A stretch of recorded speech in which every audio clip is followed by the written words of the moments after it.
Selamat datang para fasilitator. Kita akan membahas bagaimana mencetak generasi mahir coding dan kecerdasan artifisial. Fokus kita hari ini adalah pembelajaran mendalam. Kunci agar siswa memahami konsep, bukan sekadar menghafal materi. Coding dan AI adalah masa depan. Kita harus mendidik fasilitator yang mengerti inti dari pembelajaran tuntas. Jangan hanya teori. Fasilitator harus bisa mengaplikasikan coding untuk memecahkan masalah besar di dunia nyata. Pembelajaran mendalam mengajarkan bagaimana menghubungkan konsep baru dengan relevansi kehidupan sehari-hari. Itu penting sekali. Mari kita mulai dengan 3 elemen utama pembelajaran mendalam. Bermakna, berkesadaran, dan menggembirakan. Elemen pertama adalah bermakna. Pembelajaran harus relevan dan terhubung dengan kehidupan sehari-hari siswa. Dalam coding SKA, bermakna berarti menggunakan data untuk memecahkan masalah nyata. Cari angprom yang sesuai. Contoh, menggunakan algoritma untuk mengoptimalkan rute pengiriman logistik di Jakarta yang padat. Fasilitator harus mampu memfasilitasi koneksi antara materi coding dengan tantangan sehari-hari siswa. Elemen kedua adalah berkesadaran atau mindful learning. Ini tentang fokus penuh dan metakognisi. Siswa harus sadar tentang cara mereka belajar dan memecahkan masalah coding. Ini refleksi diri yang berkelanjutan. Contoh mudah, di akhir sesi, fasilitator meminta siswa membuat kesimpulan tentang pelajaran coding hari itu. Ini melatih debugging secara mental. Mereka harus sadar mengapa kodenya gagal dan cara memperbaikinya.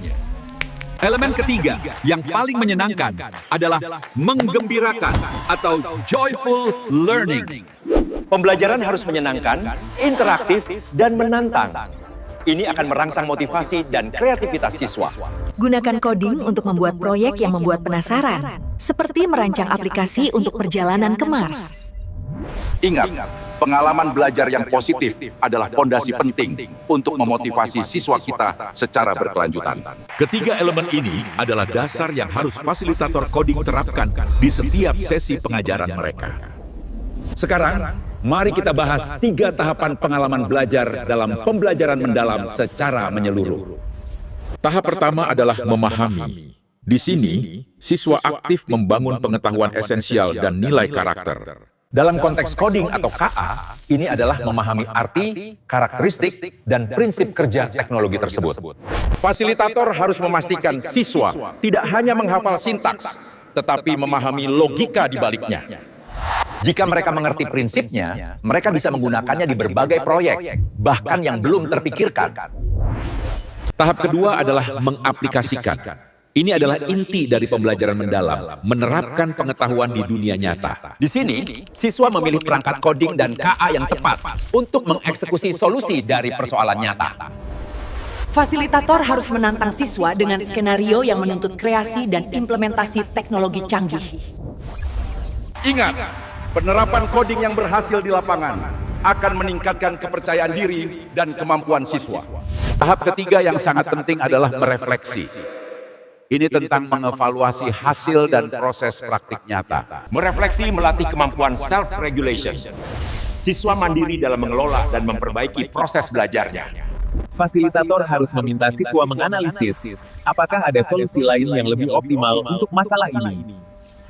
Refleksi mendalam pada coding atau KA adalah langkah terakhir untuk memastikan pemahaman mereka benar-benar tuntas. Untuk mencapai pembelajaran mendalam dan HOTS, kita perlu menggunakan model pembelajaran yang tepat dan berpusat pada siswa. Model pertama adalah pembelajaran berbasis masalah atau problem-based learning pride. Gunakan pengetahuan untuk merumuskan solusi. PBL sangat cocok diterapkan pada coding untuk mengatasi masalah lingkungan lokal atau keamanan data siswa. Model kedua adalah pembelajaran berbasis proyek. Ini melatih level kognitif C6, menciptakan kreasi baru. PJBL mendorong pengembangan proyek coding yang membutuhkan perencanaan panjang dan kolaborasi antar siswa. Proyek coding HPRSKA harus punya dampak nyata. Misalnya, membuat model AI prediksi banjir untuk komunitas mereka. Model ketiga adalah pembelajaran berbasis inquiry. Siswa menemukan pengetahuan baru secara mandiri, menyelidiki, dan menanya. Ini adalah spirit eksplorasi. Mereka harus mengajukan pertanyaan radikal tentang bagaimana coding dapat mengubah sistem. Fasilitator, ingatlah, model-model ini berpusat pada siswa. Anda hanyalah pemandu, bukan sumber tunggal pengetahuan.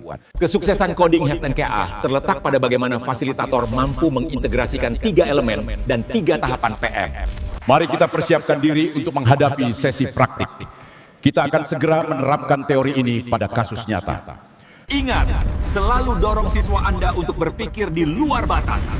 Jangan pernah takut akan kegagalan dalam coding. Pembelajaran mendalam adalah perjalanan, bukan tujuan. Teruslah berinovasi dalam metode pengajaran Anda. Ingatlah elemen bermakna, berkesadaran, dan menggembirakan. Ini akan memastikan coding dipelajari secara holistik. Terapkan langkah, memahami, mengaplikasikan, dan merefleksi. Ini wajib untuk pemahaman coding yang tuntas. Gunakan PBL, PJBL, atau inquiry untuk menantang kreativitas mereka. Jadikan pembelajaran coding petualangan seru. Terima kasih telah berpartisipasi dalam TOT ini.